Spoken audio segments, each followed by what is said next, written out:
Marché 2025, une anomalie historique. On assiste aujourd'hui à une configuration jamais vue dans l'histoire des marchés financiers. La concentration de 7 entreprises dicte les lois, l'économie réelle montre des signes de fatigue et les investisseurs institutionnels sont posés all-in avec des niveaux de liquidité historiquement bas. Vous allez le voir, aujourd'hui on va aborder cette concentration, on va parler de Nvidia et de Google et puis on verra s'il faut se positionner ou non sur les marchés pour cette fin d'année. Avant de poursuivre avec cette vidéo, je tiens juste à vous rappeler que ce n'est absolument pas un conseil financier, mais uniquement une vidéo à but éducatif. Par contre, si vous kiffez la finance, vous êtes sur la bonne chaîne YouTube, alors n'hésitez pas à lâcher un like et à vous abonner, ça me fera très plaisir. Bon, 38% d'un marché dans 7 mains, c'est aberrant. La concentration du marché américain, comme je vous l'ai dit, elle est à un niveau historique. Il faut savoir que chaque dollar que vous investissez dans le S&P 500, 38 centimes sont alloués à 7 entreprises technologiques. Donc, et je vous l'ai noté là, cette asymétrie révèle un marché à deux vitesses. Les géants qui portent tout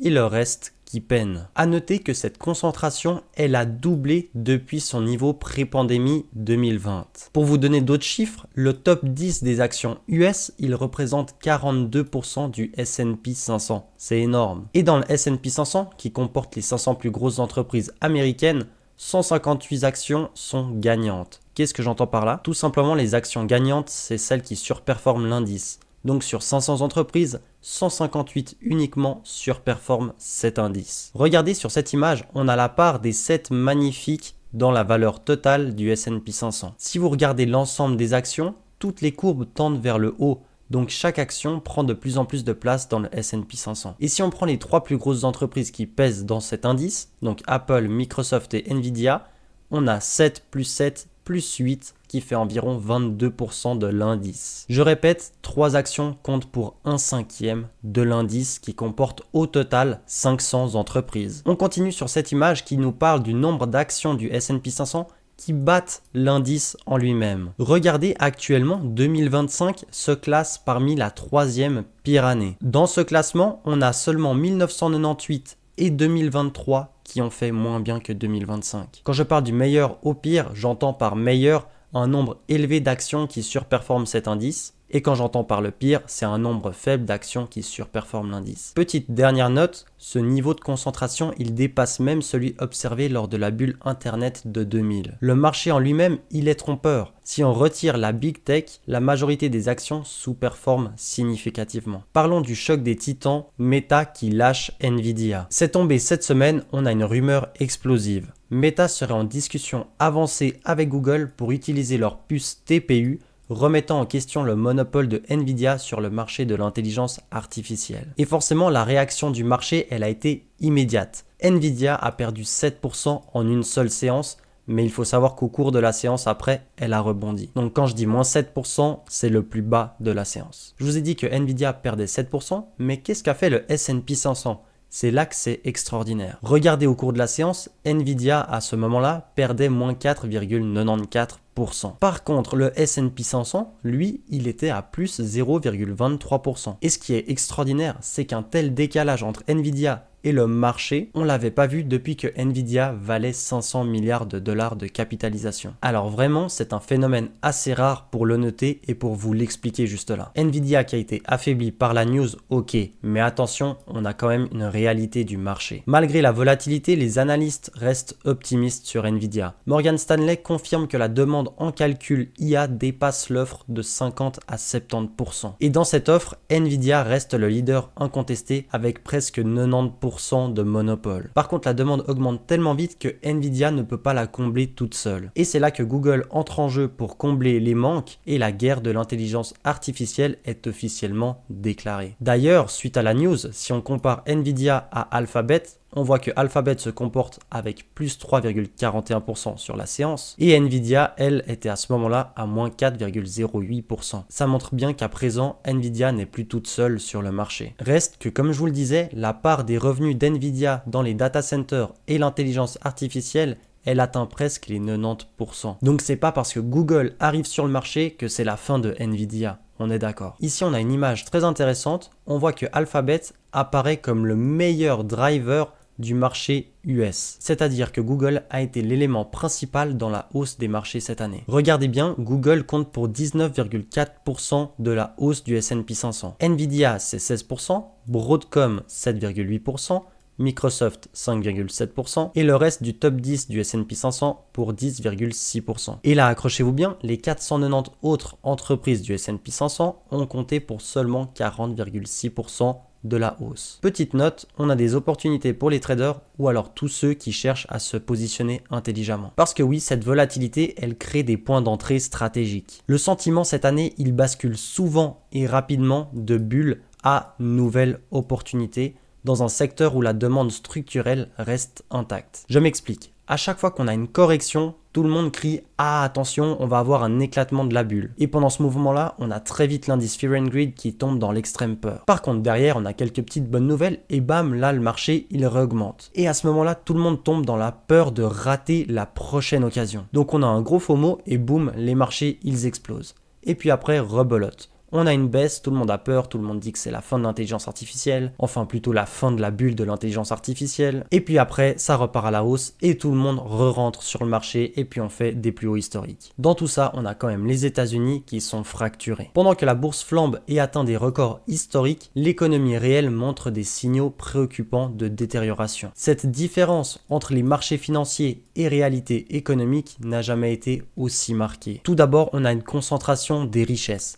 Les Américains de plus de 70 ans détiennent 19,9 trillions de dollars d'actions et ça représente une part de 38,9% du total. C'est un record absolu qui accentue les inégalités générationnelles. Forcément, dans une économie d'inflation, tous ceux qui possèdent des actifs les voient exploser à la hausse. Et puis tous ceux qui possèdent ces actifs, ce sont forcément des riches. Mais par contre, le reste de la population, ceux qui travaillent et qui ont peut-être pas autant d'argent, eux, ils subissent l'inflation. C'est-à-dire que jour après jour, ils voient les prix augmenter, ils doivent dépenser plus, leurs revenus suivent peut-être pas. Et dans cette économie que je vous décris, qui est celle actuellement, les gens n'arrivent pas à épargner et à se sortir de cette situation. Tout ce qu'ils gagnent, ils le dépensent par obligation. Autre point qui ne va pas bien dans l'économie américaine, c'est le chômage des diplômés ou le chômage tout court. Regardez bien, on a une explosion de 25,3% du chômage chez les Bac plus 4. Ce taux, il a doublé depuis 2008, frappant particulièrement les jeunes générations. Bien sûr, il y a plusieurs raisons à ça. L'économie réelle, mais aussi l'arrivée de l'intelligence artificielle. Mais l'un dans l'autre fait que le marché de l'emploi américain ne va pas bien. Autre sujet, le secteur manufacturier. On est sur un 5e mois consécutif de baisse des emplois industriels. En septembre, on a vu 6000 suppressions de postes dans le secteur manufacturier. Et là, on arrive à un autre sujet qui relie le tout premier que je vous ai énuméré, c'est la classe moyenne qui est en déclin. On a seulement 45% des ménages qui appartiennent encore à la classe moyenne, un plus bas historique qui reflète l'érosion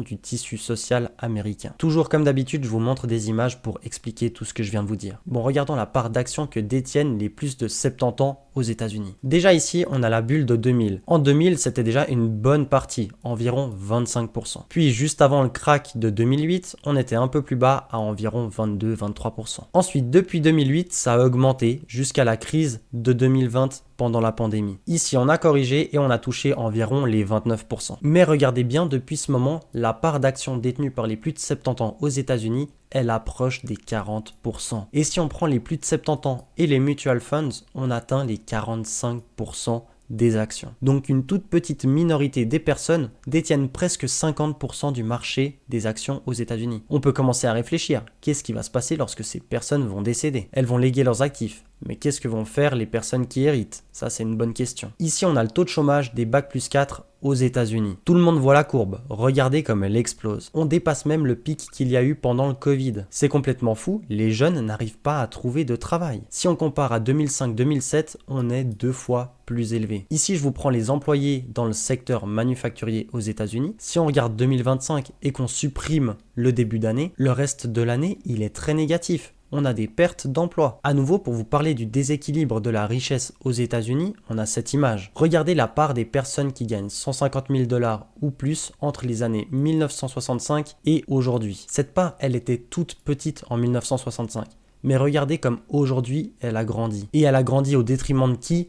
Pas au détriment de ceux qui gagnent moins de 50 000 $ par année. Eux, regardez, ils ont perdu, ok, un petit peu, mais pas non plus énorme. Ce gap entre ceux qui gagnent très bien leur vie et ceux qui gagnent vraiment très mal leur vie, Il a grandi au détriment de la classe moyenne que vous voyez en noir ici. D'ailleurs, j'en profite, vous avez ici pour 2024 les pourcentages des différentes classes sociales. Ici, on en vient à de nouvelles données concernant l'emploi, mais cette fois-ci privé aux États-Unis. À nouveau, ok, le début d'année, il a été plutôt positif. Mais après, regardez ce qui s'est passé. On a eu des suppressions d'emplois massives. Forcément, avec toutes ces preuves que je vous montre, vous commencez à vous faire une idée du marché de l'emploi américain. Petite note, mais cette fois-ci ultra importante, c'est cette faiblesse économique qui pourrait paradoxalement soutenir les marchés en forçant la Fed à maintenir une politique accommodante et à poursuivre les baisses de taux. Qu'on soit d'accord, l'inflation n'est pas combattue. Mais par contre, l'emploi est très dangereux actuellement. Il baisse trop fortement pour garder des taux d'intérêt élevés comme actuellement. Et donc la Fed est contrainte par cet emploi de baisser les taux d'intérêt pour pouvoir essayer de relancer l'économie. Les gros joueurs sont all-in. Le positionnement des investisseurs institutionnels révèle une conviction extrême. Les gérants de fonds mondiaux affichent leur plus faible niveau de liquidité depuis 15 ans. C'est un signe d'une allocation maximale sur des actifs risqués. Regardez le cash des managers. Il atteint le plus bas niveau en 15 ans à 3,7%. Ici, la probabilité de baisse de taux d'intérêt, comme je vous le disais tout à l'heure, elle est de 84,9% pour décembre. Et dernière data, on attend 70 milliards de dollars de flux entrants sur les marchés. C'est pour décembre et c'est une moyenne historique. Alors selon une enquête faite auprès des managers dans les fonds globaux par Bank of America, on a actuellement un niveau de cash qui est aux alentours des 3,7%. Qu'on soit d'accord, à chaque fois qu'on a un pic et des valeurs élevées, c'est parce qu'on a une correction sur les marchés. En 2022, ça fonctionne très bien. En 2020, également pour la crise des subprimes, ça fonctionne également très bien. Et puis au contraire, à chaque fois qu'on a des baisses, c'est parce que les marchés, ils augmentent, alors tous ces managers, ils investissent massivement et ils gardent peu de cash. Conclusion, actuellement, ils ont presque plus de cash de côté pour pouvoir encore investir. Pareil du côté des mutual funds, les réserves de cash sont au plus bas. 1,2%. Et à nouveau, ça fonctionne. À chaque fois que ce chiffre, il explose, c'est parce qu'il y a une correction sur les marchés financiers. Ici, on a 2008, ici, on a le Covid, ensuite, on a 2022, et là, on est au plus bas, 1,2%. Est-ce que ce chiffre va réaugmenter et on va avoir une nouvelle correction? Ça, c'est une bonne question, mais je ne peux pas vous y répondre, je n'ai pas la boule de cristal. Ici, on a une moyenne des flux concernant les actions dans les fonds. Cette moyenne, elle est comparée en fonction de différents mois et elle utilise les datas de la précédente décennie en excluant les années des élections. Bref, ce qu'on peut constater, c'est que décembre est un mois où il y a beaucoup de flux entrants sur les marchés, et plus précisément dans ces fonds. Et cette moyenne pour le mois de décembre, elle atteint environ les 70 milliards de dollars. Et c'est là qu'on peut se demander, est-ce qu'on a un signal contrarien ou un FOMO, Fear of Missing Out? Traditionnellement, un niveau de cash aussi bas chez les institutionnels est un signal d'alerte. Ça annonce un potentiel retournement. Cependant, cette fois-ci, il y a plusieurs facteurs qui changent la donne. Premièrement, on a une certitude d'une nouvelle baisse de taux d'intérêt de la Fed en décembre. Ensuite, la saisonnalité, elle est historiquement favorable pour le mois de décembre, et je vous l'ai montré. Alors peut-être qu'avec ces deux éléments combinés, on pourrait avoir des marchés qui partent vers le haut et qui déclenchent un FOMO qui pourrait dominer ensuite le sentiment. Et là, je voulais repréciser, mais vous le voyez bien, en général, en fin d'année, on a beaucoup de flux entrants sur les marchés. Conclusion finale, tous les indicateurs s'alignent pour un potentiel melt-up, une hausse finale violente avant la fin d'année. Le positionnement extrême des institutionnels valide ce scénario haussier à court terme. Maintenant, on arrive à la partie scénario et stratégie. L'analyse des données macro, micro et techniques converge vers un scénario principal haussier à court terme. Cependant, on a quand même des risques structurels qui subsistent et nécessitent une surveillance constante. Alors, à court terme, pour ce Q4, on pourrait bien avoir un Santa Rally, un rallye pour Noël. Cette hausse de fin d'année, elle serait portée par les flux institutionnels et la baisse des taux de la Fed. Ensuite, à moyen terme, pour 2026, Morgan Stanley indique un objectif de 7800 points pour le S&P 500. Ça nous fait donc une hausse de plus de 1000 points. Par contre, là où il faut être attentif, c'est qu'on a un risque principal macroéconomique. Le chômage, et je dois même ajouter un mauvais retour sur investissement, pourrait finir par rattraper la bourse et créer une correction. J'en viens à vous, mes investisseurs, avec un plan d'action. Numéro 1, ne vous battez pas contre la tendance immédiate. Les institutionnels achètent, la saisonnalité est favorable, alors allez dans le sens de la tendance. Numéro 2, restez exposé aux actifs risqués, et j'entends par là des actions. Parce que Bitcoin actuellement sous-performe, donc je déconseille. Reste encore une fois que c'est mon avis et pas un conseil financier. Numéro 3, surveillez les indicateurs d'emploi et de retour sur investissement. Le chômage et le ROI sont les seuls facteurs qui peuvent faire dérailler le scénario haussier actuel. Et puis numéro 4, profitez de la volatilité sur l'intelligence artificielle. Les corrections créent des points d'entrée stratégiques sur le secteur technologique. Petite phrase en anglais à garder en tête, own assets or be left behind. La règle reste immuable, possédez des actifs ou vous serez laissé pour compte par l'inflation. Et voilà, on arrive à la fin de cette vidéo, j'espère que vous avez kiffé. Si c'est le cas, comme d'habitude, n'hésitez pas à lâcher un like, à vous abonner et à me dire en commentaire ce que vous en avez pensé. Moi, je vous donne rendez-vous la semaine prochaine pour une nouvelle vidéo d'analyse macroéconomique et de tendance. Et d'ici là, portez-vous bien, allez, ciao ciao.